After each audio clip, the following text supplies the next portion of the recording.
Good morning everyone. सो ये day 5 start कर रहे हैं हम लोग। डे 5 का वीडियो बन रहा है, मतलब डे 4, 3, 2, 1 सब बन चुका है। तो जाके ज़रूर देख लेना स्टार्ट से, आपके मेंस के एग्ज़ाम के लिए बहुत ज़्यादा उपयोगी, बहुत ज़्यादा फ़ायदा करेगा। ठीक है, तो देखो हम लोग आज का स्टार्ट कैसे करते हैं कि लोन से स्टार्ट करते हैं, एग्रीकल्चर फाइनेंस से स्टार्ट करते हैं। तो मान लो एग्रीकल्चर फाइनेंस होता है, उसमें क्या होता है कि दो लोन जो है, फाइनेंस और लोन भी बोल सकते हो इसको। तो लोन आपको तीन तरह से मिलता है। ठीक है, एक तो शॉर्ट टर्म लोन होता है, एक होता है मीडियम टर्म,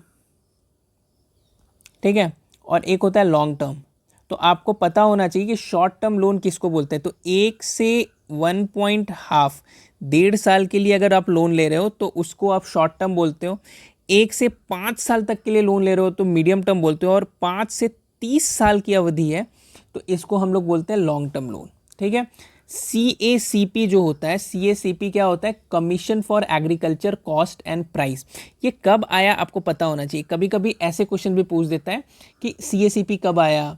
ठीक है, जैसे RRB रीजनल रूरल बैंक्स कब बना, तो 1975 में बना। ऐसे ऐसे क्वेश्चन भी आपको इंपॉर्टेंट छोटे छोटे क्वेश्चंस पता होना चाहिए। जैसे RBI मान लो पूछ देता है तो 1935 में बना। तो ये सब थोड़ा थोड़ा क्वेश्चन आपको पता होना चाहिए। चलिए, मतलब मैंने ना 3-4 एग्जाम में ये लैंड होल्डिंग्स वाला क्वेश्चन देखा है। ठीक है, लैंड होल्डिंग्स दो प्रकार से होते हैं। मान लो हम लोग लैंड होल्डिंग्स की बात कर रहे हैं तो इसमें दो क्वेश्चन बनता है, एक तो ओनरशिप पे बनता है, एक ऑपरेशनल होल्डिंग पे। ओनरशिप पे बनता है और एक बनता है ऑपरेशनल होल्डिंग। कितने में ऑपरेशनल है और एक बनता है ओनरशिप में। तो ओनरशिप में क्या होता है ना कि अगर आपके पास 4 से 10 लिख दो, ऐसे 4 हेक्टेयर से 10 हेक्टेयर, इससे कम है ना तो आप स्मॉल फार्मर है, इसके बीच में है ना तो आप मीडियम फार्मर है, और इससे ऊपर है ना तो आप क्या है, लार्ज फार्मर है। ठीक है, अभी ऑपरेशनल होल्डिंग में क्या होता है, यहाँ पे बहुत सारा कंस्ट्रेंट है, 2 से 4, 4 से 10। ठीक है, अब यहाँ पे ये क्वेश्चन, इस पे बहुत क्वेश्चन आता है, बहुत क्वेश्चन, ये इंपॉर्टेंट है। और इससे आप प्रीवियस ईयर क्वेश्चन देखोगे तो बहुत सारा क्वेश्चन आया हुआ है।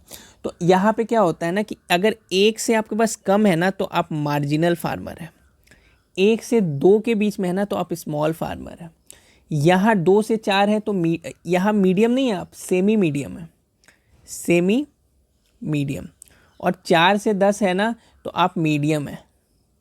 ठीक है, और 10 से ऊपर है तो आप लार्ज हैं। तो ये ऑपरेशनल होल्डिंग्स होता है, ये बहुत इंपॉर्टेंट है, इसको ज़रूर आप कर लेना। देखो फिर फार्मिंग सिस्टम भी आपको पता होना चाहिए। ठीक है, farming system, farming system, farming system में क्या आता है कि जैसे एक्सटेंसिव फार्मिंग क्या होता है, एक्सटेंसिव फार्मिंग क्या होता है, फिर आपको इंटेंसिव फार्मिंग क्या होता है। ये इजी चीज़ है। दिक्कत कहाँ आता है ना, दिक्कत होता है diversified farming. Diversified farming, diversified farming में क्या बोला जाता है ना कि बहुत सारा मतलब क्रॉप्स एक साथ अगर आप कर रहे हो, ठीक है, फार्म कर रहे हो, पर प्रॉब्लम क्या है कि एक क्रॉप ना आपको 49% से ज़्यादा इनकम में कंट्रीब्यूट नहीं कर रहा होगा। ठीक है, जैसे मान लो ये एरिया है, ये एरिया में क्या कर रहे हो ना कि आप यहाँ भी क्रॉप कर रहे हो, यहाँ क्रॉप कर रहे हो, यहाँ क्रॉप कुछ कर रहे हो, यहाँ कुछ कर रहे हो, यहाँ यहाँ यहाँ यहाँ, और आपको 100 रुपये आ रहा है, पूरा ये लैंड से 100 रुपीज़ आ रहा है। तो ये ऐसा नहीं हो कि यहाँ पे 70 रुपये इससे आ रहा है, 10 रुपये इससे आ रहा है, 5 रुपये इससे आ रहा है, 5 रुपये इससे आ रहा है और 10 रुपये इससे आ रहा है, ऐसे नहीं होना चाहिए। जहाँ पे 70 हो गया ये डाइवर्सिफाइड फार्मिंग नहीं रहा, ये स्पेशलाइज्ड फार्मिंग हो गया। ठीक है, क्या हो गया, ये स्पेशलाइज्ड फार्मिंग हो गया। अब अगर 48 रुपया आ रहा है, यहाँ पे 2 रुपया आ रहा है, यहाँ पे 20 रुपया आ रहा है, यहाँ पे 20 रुपया आ रहा है, यहाँ पे 10 रुपया आ रहा है। ठीक है, 49 से कम है ना, 49 से इनकम कम है ना इसका, तो ये जो हो गया ना ये डाइवर्सिफाइड फार्मिंग हो गया। ठीक है, डाइवर्सिफाइड फार्मिंग। अगर एक भी यहाँ से एक भी 50 से ज़्यादा या 49 से ज़्यादा हो जाता है, जो मैं अभी लास्ट में एग्जांपल दिया था, तो वो हो जाएगा स्पेशलाइज्ड फार्मिंग। क्या हो जाएगा, स्पेशलाइज्ड फार्मिंग। तो ये सब ना स्मॉल चीज़ें हैं जो आपको दिमाग में रखना पड़ेगा, और एग्ज़ाम में यहीं पे गड़बड़ हो जाता है। ठीक है, अब एक क्या होता है ना, ड्राई फार्मिंग भी होता है। ड्राई फार्मिंग, अब कोई एरिया है वहाँ पे एनुअल रेनफॉल 50 सेंटीमीटर से भी कम हो रहा है। ठीक है, क्या लिखेंगे, annual rainfall less than 50 centimetre. 50 centimetre से कम अगर एनुअल रेनफॉल हो रहा है और वहाँ पे आपको फार्मिंग हो रहा है तो उसको क्या बोलते हैं हम लोग, उसको बोलते हैं हम लोग ड्राई फार्मिंग। ठीक है, चलो नेक्स्ट क्या बात करेंगे, नेक्स्ट आओ बात करते हैं हम लोग orders of insects. Orders of insects, यहाँ से क्वेश्चन 2 से 3 बार देखा गया है एएफओ में, आईसीआर में तो भरा रहता है क्वेश्चन, इसमें आरआरबी में भी आपको क्वेश्चन दिख जाएगा यहाँ से। ठीक है, चलो तो अभी हम लोग क्या करते हैं कि हम लोग बात करते हैं ऑर्थोपेट्रा के बारे में। ठीक है, ऑर्डर ऑफ इंसेक्ट बहुत सारे होते हैं, आपको पता है, लगभग ऑर्डर ऑफ इंसेक्ट देखोगे तो 9 ऑर्डर होते हैं। ठीक है, 9 ऑर्डर में हम लोग ऑर्थोपेट्रा के बारे में बात करेंगे, फिर आपको थाइसैनोपेट्रा के बारे में बात करेंगे, फिर आपको आइसोपेट्रा होता है, हेट्रोपेट्रा, होमोपेट्रा, फिर आपको कोलियोपेट्रा, लैपिडोपेट्रा,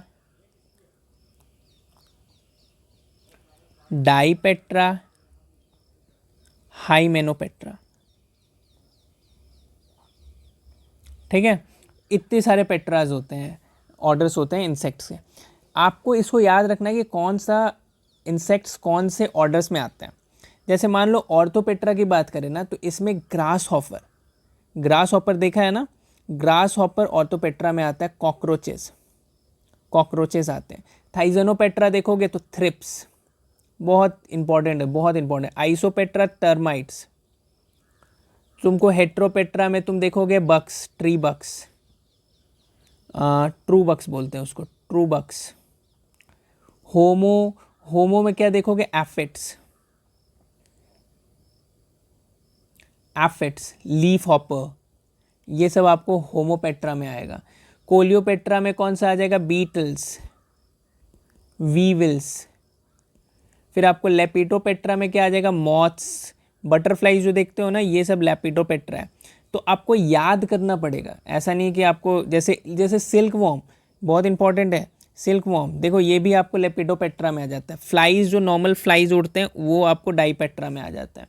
फिर हाइमेनोपेट्रा में आप क्या देखोगे, सॉ फ्लाइज, बटरफ्लाइज नहीं, बीज, एंड्स, वैस्प्स, ये इंपॉर्टेंट है। देखो ये हाइमेनोपेट्रा याद कर लेना, ठीक है।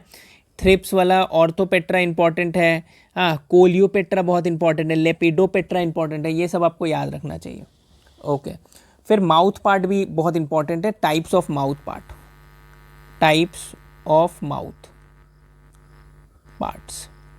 इसमें क्या होता है कि इंसेक्ट्स के माउथ पार्ट्स के बारे में जानते हैं। बहुत लोग का स्पॉन्जिंग टाइप पार्ट्स होता है, स्पॉन्जिंग टाइप, जैसे बटरफ्लाइज नहीं, हाउस फ्लाइज का। बटरफ्लाइज का ना सिफोनिंग टाइप होता है, सिफोनिंग टाइप। स्पॉन्जिंग टाइप किसका होता है, आपको हाउस फ्लाई का, हाउस फ्लाई। अच्छा, हाउस फ्लाई अभी हम लोग पेट्रा वाला जो देखें इंसेक्ट्स ऑर्डर में, वो किस में आता है आपको याद है, डाइपेट्रा। ऐसे मिला के याद करोगे ना तो याद होगा। जैसे सिफोनिंग टाइप हम लोग क्या बात की, बटरफ्लाई। अच्छा, बटरफ्लाई किस में आता था याद है, लेपिडोपेट्रा, है ना। ऐसे ऐसे करके आपको याद करना पड़ेगा, ठीक है। अभी एक और आता है piercing and sucking type. Piercing and sucking type किस में होता है, तो ये कौन सा उसमें होता है, तो ये होता है तुमको इंसेक्ट में मॉस्किटोज। पायरिस करता है ना, मतलब ऐसे करके काटता है ना आपको, तो वो किस में हो जाता है, मॉस्किटो। फिर एफिड्स, फिर क्या देखोगे, बग्स, फिर लीफ हॉपर, ये सब होता है, ठीक है। अभी इसमें तुम एक चीज़ और क्या देखोगे कि ये कौन से इंसेक्ट के ऑर्डर में आता है, पता है, हेमीपेट्रा, होमोपेट्रा,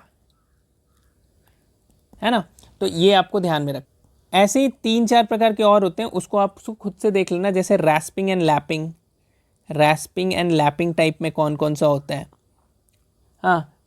फिर आपको चीविंग टाइप होता है, एक चीविंग टाइप, उसको भी देख लेना है। ठीक है, चलो ठीक है, नेक्स्ट वीडियो में मिलते हैं फिर हम लोग।